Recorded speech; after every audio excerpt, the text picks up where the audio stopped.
Diyabet bir damar hastalığı demiştik. Bu sinirleri de besleyen damarlardır.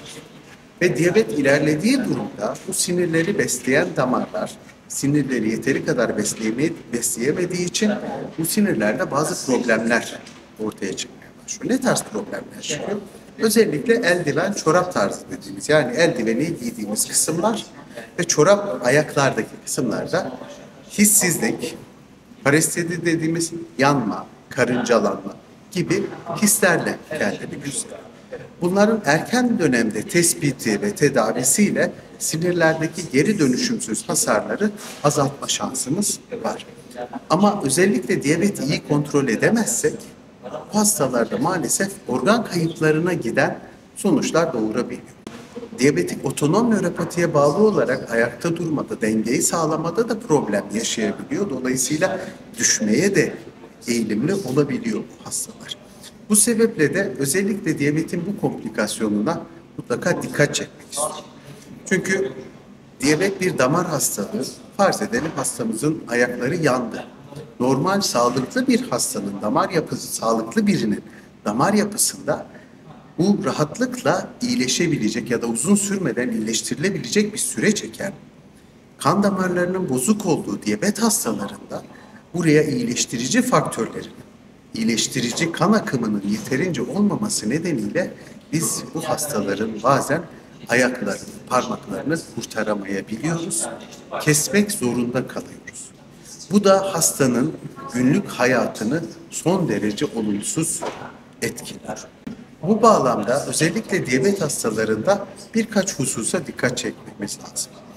Diyabet yaşınız ilerlerse, yani diyabet tanı konulduğundan günümüze kadar geçen yıl 10 yıl ve üzerinde ise o zaman mutlaka bazı hususlara özellikle dikkat etmemiz lazım. Nedir bunlar diye baktığımız zaman ayakkabılarımızı her defasında giymeden önce ters çevirmemiz lazım. Neden bu?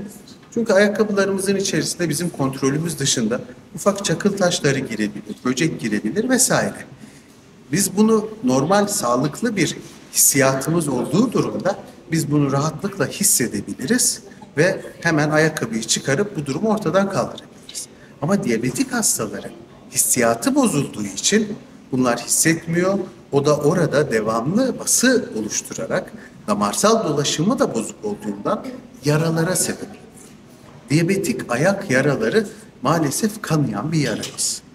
Birçok şehirde bunlarla ilgili çok bir merkez kurma şeyi yok.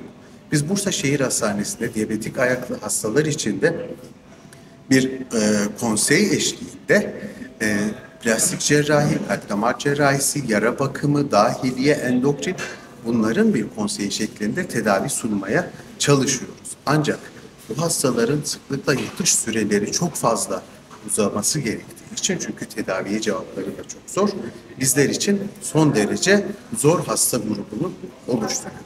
Özellikle yaşı ileri erkek hastalar bunu prostatla ilişkilendirme eğilimine girebiliyorlar. O sebeple de tedavi gecikebiliyor. Şimdi biz her ne kadar diyabete bağlı çok büyük bir sıkıntı yaşamıyor olduğumuzu düşünsek bile damarlarımız bunu hissediyor. Ve damarlarımızda yaralanmalar söz konusu olmaya başlıyor. Bu yaralanmaları da maalesef ateroskleroz dediğimiz damar beslenme, damarın akımının yetersizliği, buna bağlı olarak da damarların beslediği organlardaki yetersizlikle kendini gösteriyor.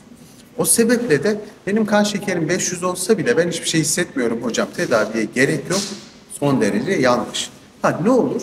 2-3 yıl bu şekilde rahatlıkla dolaşırsınız ama 4. yılda kalp krizi geçirebilirsiniz, körlük yaşayabilirsiniz, böbrek yetmezliğine gidebilirsiniz, sinirleriniz zedelendiği için hissiyatınız bozulabilir, ayaklarınız yaralanabilir, ayaklarınızı maalesef kesmek durumunda da kalabiliriz. Bu sebeple diyabetik hastalara önemli ricam düzenli doktor kontrolüne gidip kan şekerlerini önerilen aralıkta tutmak hususunda hassasiyet göstermelidir.